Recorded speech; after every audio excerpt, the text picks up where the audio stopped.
Paz do Senhor, queridos. Aqui, pastor Rosanildo Amorim, falando hoje, conversando sobre a nossa quarta lição de escola bíblica, a parábola do rico insensato. O texto-chave para essa lição está em Lucas 12:15, e disse-lhes: acautelai-vos e guardai-vos da avareza, porque a vida de qualquer não consiste na abundância daquilo que possui. Nós podemos fazer a leitura bíblica durante toda a semana. Nós temos, por exemplo, Mateus 6:24, a adoração ao dinheiro, ou seja, o dinheiro é muito mais do que um objeto, é também um Deus. Na terça-feira, as riquezas são insaciáveis, está em Eclesiastes 5:10. Na quarta-feira, 1 Timóteo 6:10, o amor à riqueza é a raiz do mal. Na quinta-feira, Eclesiastes 5:12, as riquezas podem roubar o sono. Sexta-feira, Eclesiastes 7:12, a sabedoria é maior do que a riqueza. E no sábado, Salmo 112, verso 5, a generosidade conduz à felicidade. Queridos, a nossa lição bíblica está baseada no texto de Lucas, capítulo 12, do versículo 13 ao versículo 21, e eu gostaria de acompanhar com você. Então, alguém da multidão gritou: mestre, por favor, diga a meu irmão que divida comigo a herança de meu pai. Jesus respondeu: amigo, quem me pôs como juiz sobre você para decidir essas coisas? Em seguida disse: cuidado, guarde-se de todo tipo de ganância. A vida de uma pessoa não é definida pela quantidade de seus bens. Então, lhes contou uma parábola. Um homem rico tinha uma propriedade fértil que produziu boas colheitas. Pensou consigo: o que devo fazer? Não tenho espaço para toda a minha colheita. Por fim disse: já sei. Vou derrubar os celeiros e construir outros maiores. Assim, terei espaço suficiente para todo o meu trigo e meus outros bens. Então direi a mim mesmo: amigo, você guardou o suficiente para muitos anos. Agora, descanse, coma, beba e alegre-se. Mas Deus lhe disse: louco, você morrerá essa noite. E então, quem ficará com o fruto do seu trabalho? Jesus termina o versículo 21, dizendo: sim, é loucura acumular riquezas terrenas e não ser rico para Deus. É loucura acumular riquezas terrenas e não ser rico para Deus. Esse texto deixa claro que existem vários tipos de riquezas. Existem as riquezas terrenas, mas existem também as riquezas espirituais, as riquezas que são valor para Deus. Meus queridos irmãos e irmãs, que serão os professores da escola bíblica durante toda essa semana, eu quero dividir com você essa lição, esse texto base, em 3 pontos, para a gente trabalhar esses 3 pontos de uma forma particular, mas que de uma forma que cada ponto venha contribuir, venha completar os demais. Vamos para a nossa introdução, e eu gostaria que você acompanhasse comigo. A introdução diz o seguinte: é verdade que o dinheiro não compra felicidade, mas quando se tem tudo o que se quer, quem se importa em ser feliz? E eu quero fazer esta pergunta a você que está me ouvindo, você professor, você aluno, esta pergunta que você inclusive pode replicar, pode levar ela adiante aí na classe onde você está. Quando se tem tudo o que quer, o que importa ser feliz? E aí vem uma pergunta que eu gostaria de sintetizar ela dizendo o seguinte: a riqueza, o conforto, produz ou não felicidade?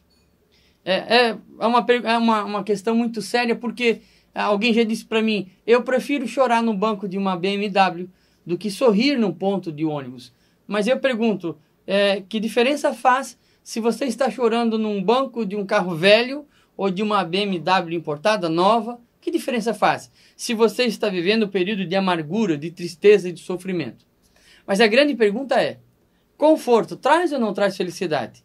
Mas essa pergunta vai além e vem nos trazer uma pergunta que vai do outro ponto de vista. A falta do conforto produz a infelicidade? É possível alguém que vive numa comunidade extremamente pobre, numa região extremamente pobre, que não tem o mínimo fundamental para viver, ser feliz? Essa pergunta eu gostaria de deixar a você. Existe um estudo e o próprio Maslow, ele fala sobre essa questão. A gente conhece a pirâmide de Maslow e ele diz o seguinte, dentro desse assunto, que aquilo que você tem, ou seja, o conforto, aquilo que se busca, ele pode produzir até um tanto. Você, tendo o básico da vida, é isso que você vai conseguir acumular de alegria. A falta do conforto pode sim produzir a infelicidade, mas o excesso do conforto não produzirá felicidade. Ou seja, se você já tem uma casa, já tem um carro, já tem comida, já tem onde dormir, o fato de você ter 2 casas, 2 carros ou mais, não fará de você uma pessoa mais feliz. O mínimo do conforto lhe dá a possibilidade de ser feliz. Se você não tiver o básico, você não consegue ser feliz. Alguém que está com um filho no hospital mal para morrer, não está pulando de felicidade. Alguém que não tem comida para dar para os seus filhos, não pode estar pulando de felicidade. Então, o conforto produz a base, aquilo que é necessário para você ter felicidade. Se você tiver o mínimo de conforto, você pode ser feliz, mas isso não garante que você será feliz. Em outras palavras, toda essa busca desenfreada pelo acúmulo das riquezas, toda essa busca desenfreada pelas conquistas, essas ambições da vida, elas são, à luz das Escrituras Sagradas, uma grande ilusão. Ou seja, se você tem o que comer, tem onde dormir, tem uma família para se achegar, o fato de você expandir os seus horizontes não lhe fará mais feliz. Ao contrário, podendo lhe tornar ainda um peso maior e a infelicidade. E eu começo essa lição usando uma palavra, uma frase do grande filósofo brasileiro, Márcio Célio Cortella, mas ele menciona o primeiro-ministro Benjamin Disraeli, que diz o seguinte, essa frase é de Benjamin Disraeli, que diz o seguinte: a vida é muito curta para ser pequena. Ou seja, o espaço que nós vivemos, o período que nós vivemos, o tempo que nós vivemos, perto da eternidade e da história da humanidade, é insignificante para ainda assim ser vivida de uma forma muito pequena, muito fraca, muito superficial, muito automática, muito mecânica, em busca de coisas passageiras.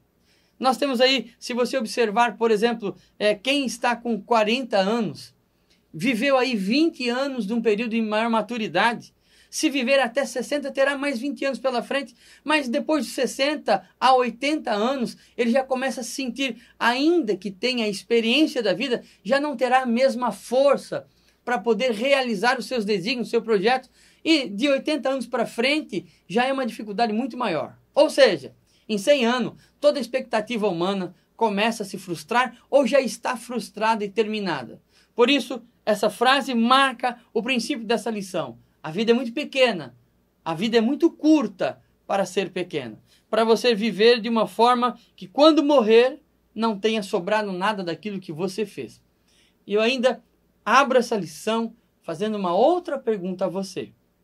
Uma pergunta séria, que ela vai percorrer toda essa lição. Quando nós passarmos pelo tribunal de Cristo, onde as nossas obras serão julgadas, quando as obras que nós realizamos por egoísmo, tudo aquilo que nós fizemos pensando em nós mesmos, for queimado, porque vai ser queimado lá no tribunal, essas obras que nós fizemos por puro egoísmo serão queimadas. O que vai sobrar da vida que nós vivemos? O que vai sobrar das atitudes que nós tomamos, das obras que nós realizamos, quando o fogo queimar aquilo que nós fizemos por interesse próprio, o que vai sobrar disso? Então está aí uma introdução para você pensar, para você priorizar, e aí a lição de hoje tem um objetivo maravilhoso: ensinar, à luz das Escrituras, como viver uma vida aqui que agrade a Deus e que no final dela você olhe para trás e tenha algum fruto, tenha algum trabalho para levar e apresentar ao Senhor.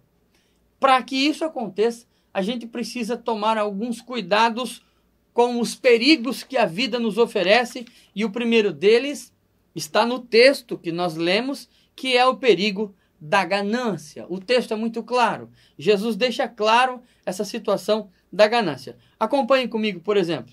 Entre os temas mais controversos das Escrituras, com certeza, as finanças estão com certeza a finança. Talvez por essa razão que é um dos temas mais mencionados nas páginas sagradas. Só a palavra dinheiro é mencionada na Bíblia cerca de 140 vezes. E curiosamente as palavras ouro e prata são mencionadas mais vezes do que as palavras amor. E aí, por que as Escrituras dão tão grande ênfase à finança, a ouro, a prata, a dinheiro? Olha só, no Evangelho escrito por Mateus 6,21, nós percebemos que Jesus faz uma ligação das riquezas com o coração. Por quê? Porque nós tendemos a investir o nosso dinheiro, a prata, o ouro, aonde está o nosso coração. Então, por isso que é uma luta tão grande essa questão financeira, não só para o ímpio, não só para o incrédulo, não só para aquele que não é cristão, que não serve a Deus, que não crê na palavra, mas até para o cristão é uma grande dificuldade você servir a Deus e você conseguir administrar as finanças e colocar o coração no lugar certo e investir as finanças no lugar certo. Então é uma conexão muito grande entre coração e finança. Não é só uma questão de razão. As pessoas estão à procura de um texto sagrado para contribuírem. A Bíblia tem centenas deles e mesmo assim elas não contribuem. Por que não fazem? Porque o seu coração é contra esse tipo de obra, de investir no reino de Deus, na obra de Deus, na necessidade do próximo. E olha que interessante uma coisa, eu gostaria que você acompanhasse comigo. Nos relatos bíblicos, as palavras ganância e avareza, elas são intercambiáveis. Em muitos lugares, as palavras são traduzidas tanto por ganância como por avareza. O que é ganância? Olha só, eu gostaria que você olhasse. Todo avarento, ele também é ganancioso. Por quê? O ganancioso é aquele que quer tudo para si. Ganância é aquele que quer tudo para si. E o avarento é aquele que quer todo o dinheiro para si. Que todo o dinheiro que acumula, ele acumula para si e não para ajudar a outros, ajudar a qualquer que seja a outra necessidade ou um outro projeto que não seja ele mesmo. Né? E isso é algo que nós precisamos cuidar. Porque o ganancioso, o avarento, é aquela pessoa que viverá a vida acumulando dinheiro para si, acumulando dinheiro que ele mesmo nunca vai usar, e acontece frequentemente nos velórios que os filhos já estão brigando pelas heranças que os pais gananciosamente guardaram. E os filhos já estão ali brigando para ver quem vai dissipar mais essas finanças. Agora, eu preciso que você, olhando para o texto que nós lemos, perceba que há uma reprovação séria de Jesus em relação à ganância. Se você olhar comigo, você vai ver que há uma ordenança de Jesus, há uma reprovação de Jesus. Primeiro que quando o homem se apresenta para Jesus para falar sobre isso, Jesus fala para ele assim, olha, quem te colocou como juiz ou repartidor entre vocês? Ou seja, aquele rapaz estava disputando uma herança. Naquela época ainda havia a lei que dizia que o filho mais velho era dono da herança, ou seja, era o primogênito, e ele queria, muito provavelmente, e ele não era esse filho mais velho, senão não estaria buscando essa herança. Ele então quer que a herança seja dividida igualmente, que de acordo com a tradição e o próprio período que ele vivia era dado ao filho mais velho, ele queria que agora fosse dividido igualmente. E Jesus disse para ele, olha, eu não sou responsável por isso. Procure lá os rabinos, procure as sinagogas, procure os anciãos do povo e eles vão julgar essa causa.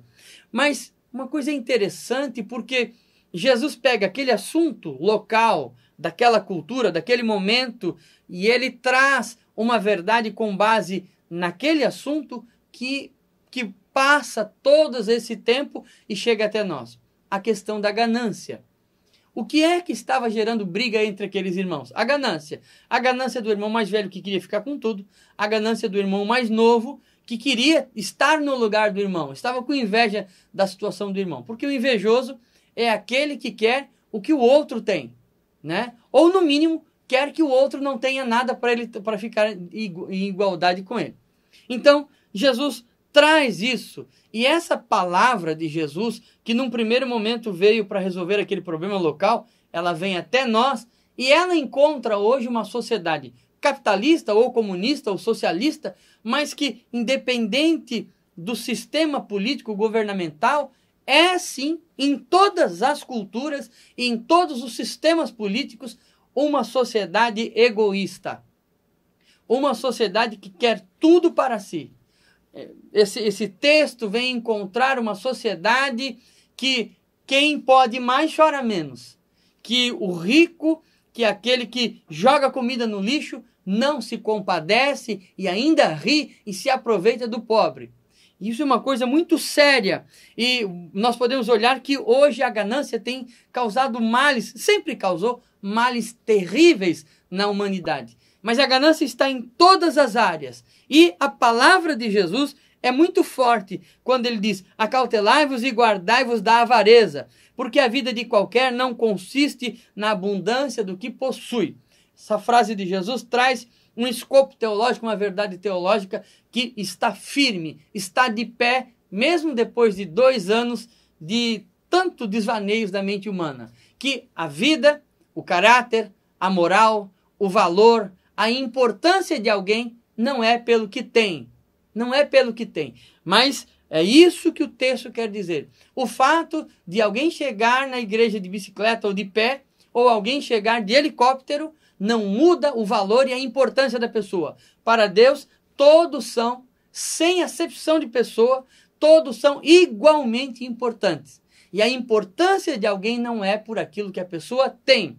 Nós vamos encontrar pessoas milionárias, pessoas riquíssimas e que não produzem nada, não têm moral, não têm caráter, não são modelos a ser seguidos, que nem sequer família tem, que muito menos, que não influencia nem a família, quem dirá a sociedade. E quando morrerem, terão feito peso sobre a terra, porque não produziram nada que venha glorificar a Deus e que venha ajudar a humanidade. E Jesus fecha esse assunto dizendo: cuidado, tenham cuidado com a ganância, tenham cuidado com esse desejo pecaminoso de ter todas as coisas, de conseguir tudo, de enriquecer, de se tornar milionário, de se tornar dono do mundo. Por quê? Não é isso que vai fazer você uma pessoa feliz, não é isso que faz você uma pessoa importante. Até porque a ganância trará consequências terríveis para a humanidade e para a sua vida. Eu gostaria que você olhasse que, primeiro, a ganância é um pecado que é veementemente condenado nas Escrituras. Está lá em Mateus 6,24, Lucas 18,24, 1 Timóteo 6, o 9 e o 10. Principalmente porque o ganancioso, que também é avarento, ele não pensa em Deus e muito menos no seu semelhante. Ele só pensa nele mesmo. Olha que eu gostaria de abrir um texto agora para você olhar quando no Evangelho de João a mulher quebra o vaso de alabastro que valia aproximadamente 300 moedas de prata, praticamente 1 ano de trabalho, e ela derrama aquele nardo por sobre Jesus.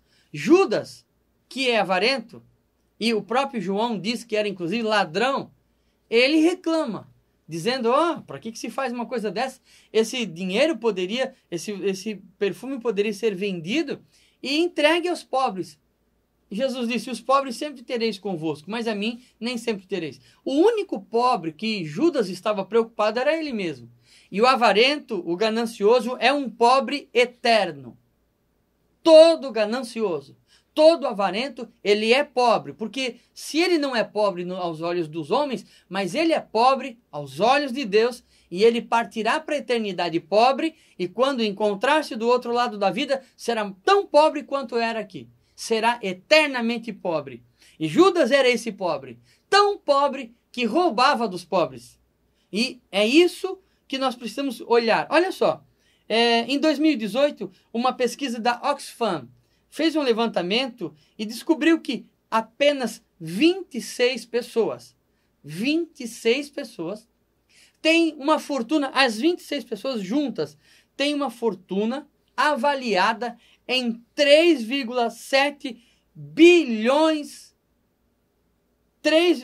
avaliada o tanto que 3,7 bilhões de pessoas têm. Ou seja, um lado, 3,7 bilhões de pessoas na sociedade, no mundo, no planeta, tem a mesma quantidade de bens que 26 pessoas. Você consegue imaginar isso? Que 26 pessoas têm dinheiro, têm terreno, têm comida, têm recursos igual, 26, que 3,7 bilhões de pessoas. Ou seja, praticamente a metade da população mundial. De um lado, você tem a metade da população mundial vivendo com os recursos igual o que 26 pessoas têm. Mas a ganância é a maior tolice que o ser humano pode cometer. Primeiro, porque ele não vai poder usufruir da ganância. Na verdade, o diabo usa esses homens para roubar os recursos da humanidade e guardar esses recursos para que eles não sejam usados nem na vida e nem na morte. Ou seja, todo bilionário que guarda dinheiro não guarda para si. Ele rouba da humanidade, mas não para si, mas rouba para o próprio diabo, para que o homem que é odiado pelo adversário venha viver na miséria. Esse é o propósito do diabo. E deixa eu lhe dizer uma coisa, você que administra a máquina pública, quando você tira dinheiro do país e manda para o exterior, você está cometendo um crime. Primeiro, porque você não vai aproveitar esse dinheiro. Um crime contra si mesmo. Será julgado e condenado por esse desvio, seja lá qual for a esfera pública e administrativa que você estiver. E ainda porque não vai aproveitar esse dinheiro. E pior do que isso é que você empobrece a sua nação. A nação que lhe deu o leite materno, a nação que lhe ensinou, a nação que lhe acolheu. Você empobrece ela e enriquece as nações de outras regiões. Então, a ganância é um mal terrível. A ganância é um mal terrível. E o que é pior é que enquanto algumas pessoas esnobam o dinheiro, têm verdadeiras mansões de luxo, como se fosse viver nelas eternamente, do outro lado, milhares e milhares de pessoas vivem na miséria.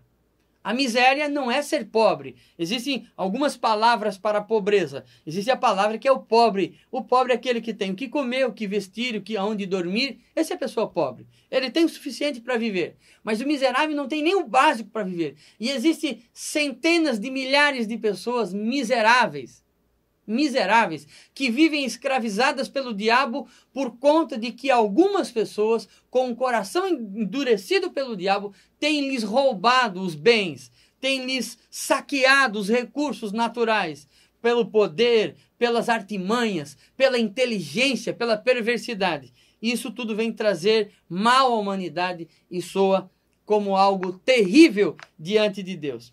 Essas pessoas, e o pior não é nada. Quando nós falamos de ímpios, de incrédulos, de materialistas, de descrentes, o pior é quando isso está dentro do ministério. O pior é quando a má administração, o pior é quando a ganância, roubando todos os bens, se apropriando de forma inadequada dos bens que não é seu, entra dentro do ministério. Por conta dessa má administração, por conta desse erro gravíssimo da ganância, esse pecado gravíssimo, centenas de obreiros, de pastores, de missionários abandonam a obra porque não têm mais condições de viver, devido a não ter nem os recursos mínimos necessários, enquanto outros esbanjam os recursos que Deus dá através da igreja. A ganância ela se infiltrou dentro do próprio ministério. E hoje, centenas de pessoas escandalizadas por causa dos gananciosos que são chamados de pastores, mas nada mais são do que lobos no meio das ovelhas, roubando as ovelhas. Estão no ministério não por amor, por chamada, estão no ministério por amor ao dinheiro, estão no ministério por amor a si mesmo. E, sinceramente, muitos são os obreiros que a única razão pelas quais estão no ministério é o egoísmo, é a paixão que eles têm não pelas almas, mas por si mesmo.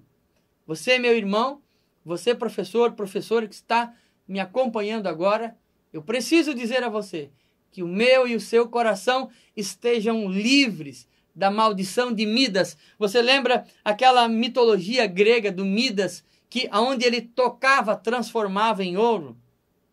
Tudo que ele tocava, ele transformava em ouro. Uma maldição que ele recebeu por ajudar o pai do deus Baco. E onde ele tocava, ele transformava em ouro. Foi um pedido dele. O problema é que quando ele chegou em casa, foi tocar no copo, no cálice de uva e se transformou em ouro. Ele não pôde beber.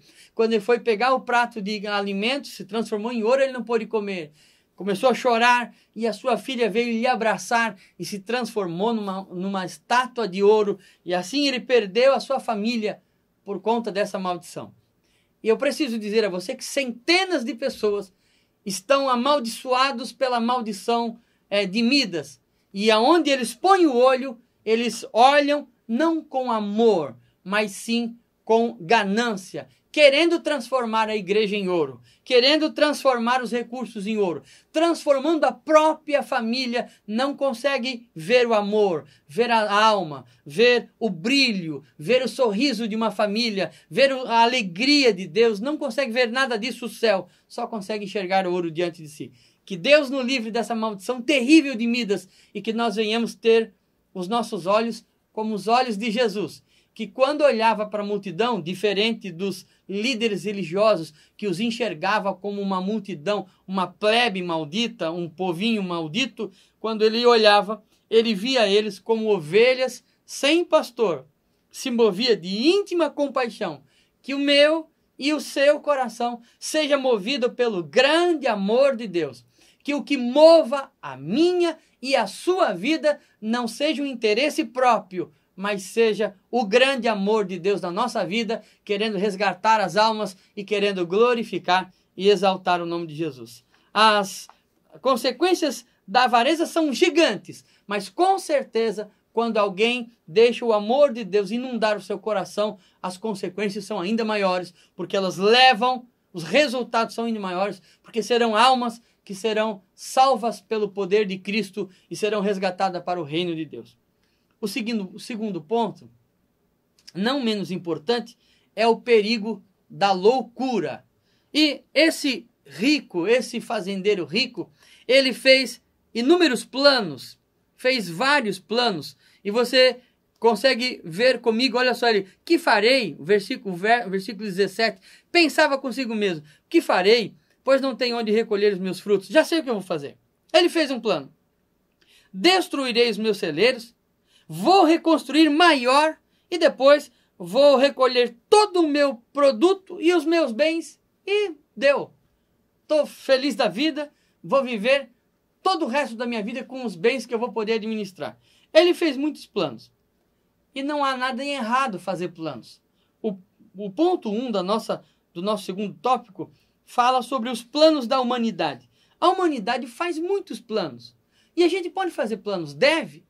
Planejamento financeiro, planejamento familiar, a gente pode fazer planos missionários, planejamentos missionários, pode fazer planejamentos de assistência social, como evangelizar, como ajudar as pessoas do nosso bairro, devemos fazer planos de carreira, devemos fazer planos. É totalmente natural que façamos planos. O problema não é em fazer planos, é submeter esses planos à vontade de Deus. Perceba, tanto existem planos bons, como de evangelizar os povos, como na sociedade foram feitos vários planos loucos. Plano sem Deus está ali no tópico, no ponto 2.2. Por exemplo, o plano de Naamã em destruir totalmente, em destruir todos os judeus. Você lembra como Amã planejou eliminar a vida dos judeus do seu país? É um plano louco. Amã fez um plano, mas o seu plano ia contra a vontade de Deus.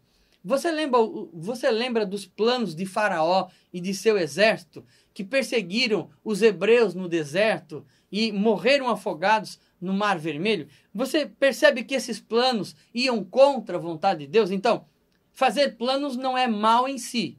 A questão é se esses planos estão submetidos à vontade de Deus. E deixa eu dizer uma coisa para você. Assim como Amã, assim como os egípcios fizeram planos errados, esse homem aqui também fez um plano errado. Porque no plano dele, era administrar a colheita que ele recebeu, somente isso pensando nele mesmo, mas ele não considerou, por exemplo, o seu próximo.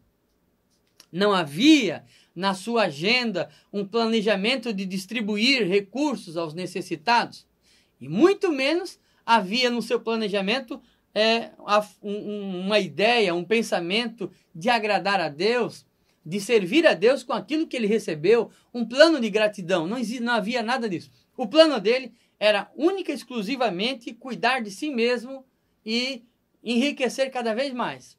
Só que tem um problema. O plano desse homem era um plano de grandes negócios. Ele tinha um planejamento de grande investimento e de grande rentabilidade. E que possivelmente, provavelmente ia dar certo. Ele ia ficar ainda mais rico. O problema é que o plano dele não levava em conta que acima dele existe um Deus. E esse Deus havia planejado. Esse Deus tinha outros planos. E qual era o plano de Deus? No plano de Deus para a vida daquele homem, esse dia, exatamente esse dia que nós estamos falando, era o dia derradeiro da vida daquele homem. Era o último dia na vida daquele homem. Ele não sabia disso. Também não perguntou. Ele não sabia disso, também nem considerou. Mas aquele dia, no plano de Deus, era o último dia da vida daquele homem. Eu preciso que você, querido professor e professora de escola bíblica dominical, você, querido pastor, você, querido obreiro, você, querido crente em Jesus, eu gostaria que você desse uma atenção especial para esse texto, para essa verdade. Qual é o plano de Deus para a sua vida? Você consegue mudar de cidade sem, ao menos, consultar a Deus se essa é a vontade de Deus? Você decide abandonar a sua família, separar o seu matrimônio pela sua própria vontade, sem ao menos considerar a vontade de Deus? Você consegue sair do seu trabalho sem ao menos perguntar se é a vontade de Deus? Pastor, mas o meu trabalho é meu, eu faço o que eu quero. Não! Você não trabalha para você mesmo. Você trabalha para Deus. Foi Deus que te colocou lá no seu trabalho.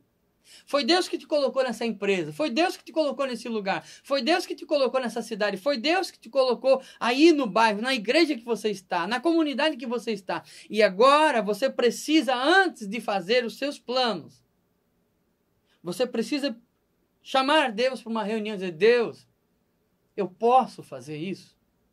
Eu posso mudar? Eu posso sair? É a sua vontade? Já deu meu tempo aqui? O Senhor concorda? É a sua vontade que eu vá para outro lugar? Fazer planos não tem problema algum, nós devemos fazer planos. Mas esse texto deixa claro a importância de submeter os nossos planos ao Senhor. Você lembra que o apóstolo Tiago falou? Eita, amanhã nós vamos para outra cidade. Vamos fazer isso, vamos comprar, vamos vender, vamos mudar de cidade, vamos trabalhar em outro lugar. E ele diz: que isso? Não, senhor.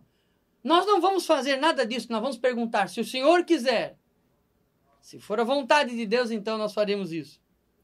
Você entendeu o porquê que tem tanta gente padecendo, sofrendo, amargurados? Por que tem tanta gente que não prospera, que não cresce, que não evolui? Por que tem tanta gente que não tem felicidade, que não prospera no ministério, que a vida vai de mal a pior, é um passo para frente e dois para trás? Porque essas pessoas esqueceram-se, assim como esse rico fazendeiro, que acima delas existe um Deus, e que esse Deus tem vontades para a vida dela. E eu ainda quero dizer algo a você. Ainda que você não tenha plano nenhum, saiba que Deus tem. Portanto, procure saber quais são os planos de Deus para a sua vida. E deixa eu dizer uma palavra a você, querido obreiro, você que está atuante na obra do Senhor. Existe plano mais louco do que desse homem? Existe. O plano que alguém faz de abandonar a obra, de abandonar o serviço cristão em busca de uma ociosidade patética. em busca de um descanso que nunca vai conhecer, porque o nosso descanso não é aqui. E se ainda que se o trabalho de Deus hoje lhe fadiga, lhe causa fadigas, saiba que a inutilidade lhe causará fadiga muito maior. Saiba que o peso da consciência e da desobediência, de estar fugindo da vontade e do trabalho que Deus colocou sobre os seus ombros, como Jonas, lhe causará fadiga e sofrimento muito maior. Existe plano maior, plano tão louco quanto esse. Que plano é esse? É você abandonar o projeto de Deus para a sua vida. É você ignorar os planos de Deus para a sua vida. Eu quero ser médico. Que bom!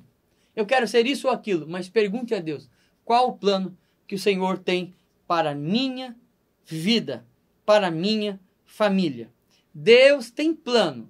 E o maior plano de Deus é salvar a minha e a sua alma, e através da minha e da sua alma, salvar a vida de outras pessoas.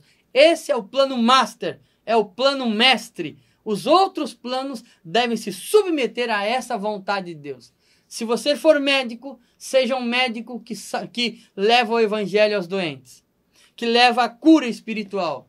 Se você for padeiro, faça os pães com alegria, orando a Deus para que aqueles pães venham abençoar a vida de outras pessoas. Seja lá o que você for. Como disse Martin Luther King, uma frase famosa, se você for o varredor de rua, seja o melhor varredor de rua do mundo. E faça isso para a glória de Deus, como o apóstolo escreveu, tudo o que fizer, faça para a glória de Deus. O terceiro ponto da nossa lição trata sobre a brevidade da vida, o perigo da brevidade da vida, com base naquilo que Jesus diz no versículo 20, ele diz assim, ó, no versículo, mas Deus lhe disse, louco, esta noite te pedirão a tua alma e o que tens preparado, para quem será? Esse assunto da brevidade da vida, ou seja, a vida curta, é um assunto que a gente não quer muito falar. Nós queremos falar sobre a palavra tão bonita quanto brevidade, que é longevidade. Ou seja, longevidade não é nem viver muitos dias, mas é viver em fartura de dias, viver com fartura de alegria. É você viver muito tempo e viver bem esse tempo. E é isso que nós queremos, longevidade. Inclusive, existe a bênção da longevidade. E Deus quer abençoar os seus servos com a longevidade. Mas, ainda que vivamos por um bom tempo aqui na terra, que aos nossos olhos seja muito tempo, a vida é curta. Perto de toda a humanidade, perto desde o princípio da criação do homem, é muito curta. Fora que ela pode ser ainda abreviada. A gente pode abreviar, ela pode ser abreviada. Você observa, por exemplo, que nem a maioria, existe uma probabilidade a probabilidade de morrer até os 40 anos é maior do que quem passou dos 40 anos. Ou seja, morrem mais pessoas até 40 anos do que depois dos 40 anos. A gente se preocupa em envelhecer e morrer, isso é natural. Agora, morrem muito mais pessoas até 40 anos do que depois dos 40 anos. Então, a vida é breve, é muito curta. E nós precisamos nos atentar que nem eu, nem você e nem qualquer um de nós sabe a hora que vai morrer. Não há um manual, não há uma data definida que nós saibamos, que nós poderíamos nos programar para dizer assim, não, eu vou viver aqui desse jeito e quando chegar lá perto daí eu me endireito. Não, o que a Bíblia diz sobre a vida? Diz que ela é muito breve, diz que ela é como um vapor. Quanto tempo dura um vapor? Diz que ela é como a relva, que hoje cresce, amanhã seca e é jogado fora. Então, a vida é muito breve. E não pode ser vivida de qualquer maneira. E principalmente nós não podemos... O salmista disse, ensina-nos a contar os nossos dias. Para quê? Para que eu preciso ter essa noção de que eu não tenho muito tempo? Principalmente para que eu venha ter um coração sábio e venha, como disse o apóstolo Paulo, remir o tempo, resgatar o meu tempo. O tempo que eu desperdiço é um tempo raro. Eu tenho pouco tempo sobre a terra e eu preciso aproveitar esse tempo. E isso é importante. Você já pensou em instalar no seu celular um aplicativo que venha rastrear o quanto de tempo você passa na internet? Em média, uma pessoa passa aí 50, 60 horas por mês só nas redes sociais. Isso quem usa moderadamente. Você imagina quem usa intensamente quanto tempo é. Você já parou para pensar quanto poderia ser feito com esse tempo? A questão não é você administrar 1000 anos de vida. Não. É administrar 80 anos para quem vive muito. Mas muitos, como eu já falei, centenas de milhares partem antes dos 40 anos. E o que é que nós vamos fazer até os 40? Eu já estou com, agora nesse momento, já passei dos 40. Mas o que a pessoa vai fazer? O que eu vou fazer até os 50? Quanto desses 50 anos serão aproveitados? Vão servir para alguma coisa? Precisamos pensar nisso. Porque a intensidade da vida vai definir os resultados que nós teremos. O tempo é curto. Quanto mais intenso vivermos, quanto mais intensamente vivermos para Deus, mais poderemos produzir. Como o de David Bryan, por exemplo, com 36 anos, havia evangelizado e conquistado o coração dos silvícolas para Cristo. E o seu testemunho não se prendeu, não ficou restrito aos silvícolas, ele se estendeu até nós. Ele influencia jovens no mundo inteiro até hoje, que dedicam a sua vida à evangelização. Precisamos olhar para isso.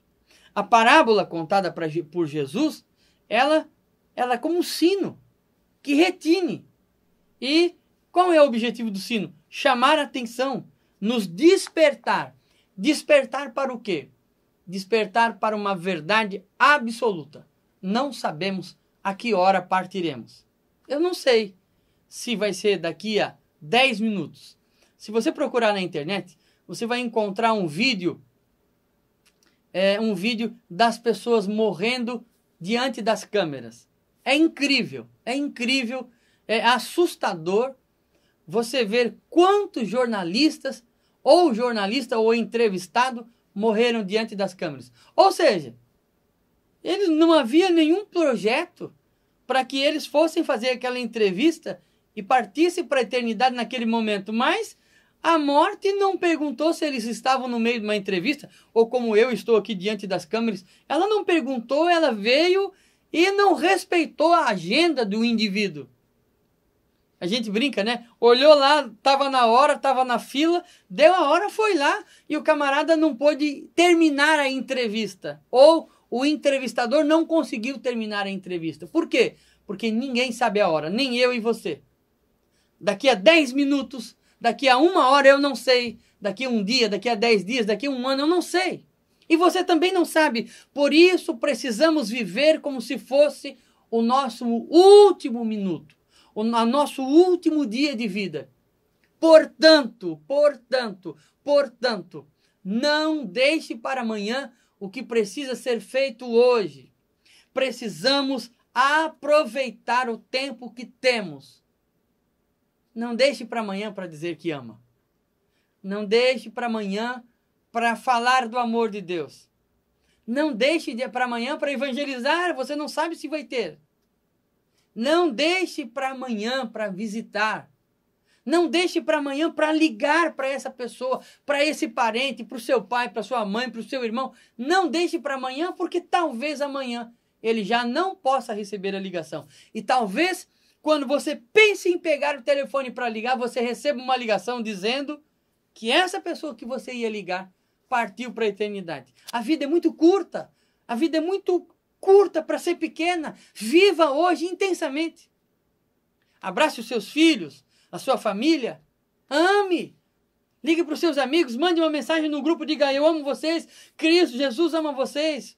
Porque se você partir hoje para a eternidade, se eu partir hoje para a eternidade, as pessoas lembrarão desse último dia da sua vida. E isso ficará marcado na mente deles como um dia maravilhoso, um dia intenso, um dia de momentos que vão ficar gravados para toda a vida.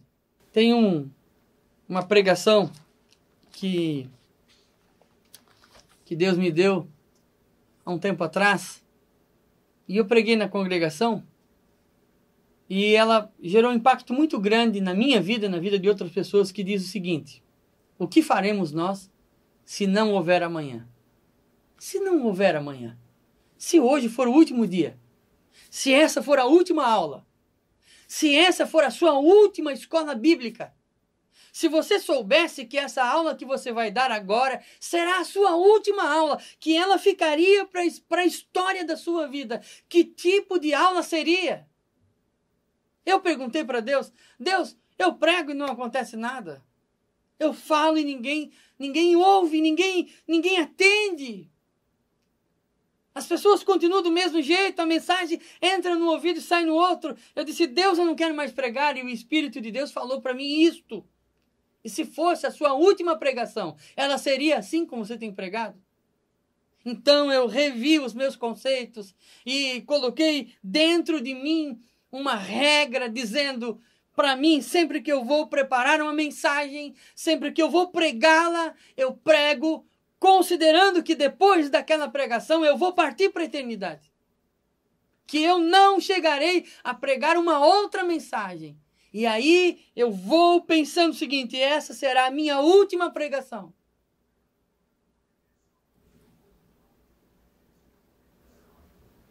E sendo a minha última pregação, eu vou me esforçar ao máximo. Eu vou clamar pela misericórdia e a graça de Deus. Mas sabe o que é mais importante? É que talvez essa não seja a sua última pregação. Talvez essa não seja a sua última aula, professor. Mas seja a última aula de alguém que vai te assistir. Seja a última aula de alguém que vai estar ali pela última vez e depois dali vai enfrentar a morte. E que a sua pregação, que a sua aula possa levar esta pessoa a entender o amor de Deus e a se entregar ao amor de Deus e partir para a eternidade com Cristo. Você, professor, você, pastor, você, obreiro, você, irmã, você, professora, que está me assistindo, você sabe que ao longo da sua trajetória, muitas pessoas que lhe ouviram já não estão mais aqui. E talvez aquela aula que você deu, que você lecionou, foi a sua última aula. Para aquela pessoa foi a última aula. Não foi a sua última aula, mas foi a última aula daquela pessoa. E eu faço uma pergunta a você. Você tinha ideia de que aquela seria a última aula que aquela pessoa assistiria? E o mais importante, aquela aula, aquela pregação, aquele evangelismo foi relevante para essa pessoa? Conseguiu impedi-la, ou pelo menos contribuiu para que ela não partisse para a eternidade sem Deus? Lucas 12, versículo 20. Jesus traz a atenção minha e sua, dizendo: cuidado, a vida é muito curta. Por isso que a frase de Benjamin Disraeli permanece viva no coração da humanidade, dizendo: a vida é muito curta para ser pequena. Viva intensamente em Deus cada momento da sua vida. Você vai lecionar? Prepare-se como se fosse a sua última aula. E deixa eu lhe dizer uma coisa, e pode ser sim. Se não for a sua última aula, pode ser a última aula de alguém. Eu recentemente perdi um amigo e ele participou da escola bíblica dominical no domingo e na segunda-feira partiu para a eternidade. Para o professor daquele domingo não foi a última aula, mas para aquele amigo sim, foi a última aula que ele participou. Aquele culto de domingo à noite, a pregação do domingo à noite foi a última pregação que ele ouviu. Eu desejo que você, professor, tenha isso em sua mente, que o tempo não está nas nossas mãos. O tempo, nós não gerenciamos o tempo. Ele está em Deus, com Deus. O tempo pertence a Deus. A nós pertence apenas a vigilância, o trabalho e o serviço. E eu termino no ponto 3.3, dizendo sobre a importância de aproveitar o tempo presente. Não deixar para amanhã para fazer aquilo que você deve fazer hoje. Deus, Ele precisa de mim e de você, não no aspecto da sua dependência como Deus, mas para que a sua obra seja realizada. E Ele nos vocacionou, Ele nos chamou para resgatar outros homens, para trazer outras pessoas. Irmãos, depois de morto não adianta ligar. Depois de morto não adianta ir na beirada do caixão pedir perdão, porque o morto não vai perdoar. Faça isso agora. Faça isso hoje. Não deixe para amanhã. Dedique-se ao presente. O futuro pertence a Deus. Concluímos a lição dizendo que a prudência e a vigilância fazem parte do cristão. E é importante aproveitarmos o tempo que nos resta e fazermos tudo o que está em nossas mãos como se não houvesse amanhã. O ontem é passado. O amanhã não nos pertence. Só nos resta o hoje para vivermos e servirmos ao Senhor. O hoje é chamado de presente e, de fato, é uma dádiva que não devemos desperdiçar. Capítulo 12, do versículo 13 ao versículo 21, nos fala primeiro do perigo da ganância, da avareza, de ficar aprisionado por essas coisas e não viver a vida. Do segundo, do perigo de fazer planos e deixar Deus de lado dos planos. E terceiro, o perigo da brevidade, que você pode ser surpreendido pela brevidade da vida, a sua vida ser interrompida e você nem esperava, e tudo que você planejou vai cair por terra, e você vai se encontrar com Deus. Espero que eu e você, quando chegarmos diante do Senhor, possamos ouvir aquela frase maravilhosa: vinde benditos de meu Pai, possuir por herança o reino que já está-vos preparado desde a fundação do mundo. Por quê? Porque fostes fiel no pouco, agora sobre o muito eu te colocarei. Eu termino essa lição dizendo a você que Deus te abençoe em nome de Jesus. Que a sua e a minha vida seja usada pelo Espírito Santo como uma ferramenta para realizar a obra de Deus. Que a minha e a sua vida seja um instrumento disponível 24 horas, 30 dias por mês, 31 dias, 365 ou 366 dias por ano, esteja totalmente disponível à dispensação do Espírito Santo. E que Ele nos possa usar como um instrumento segundo a sua vontade. Que Deus te abençoe, em nome de Jesus.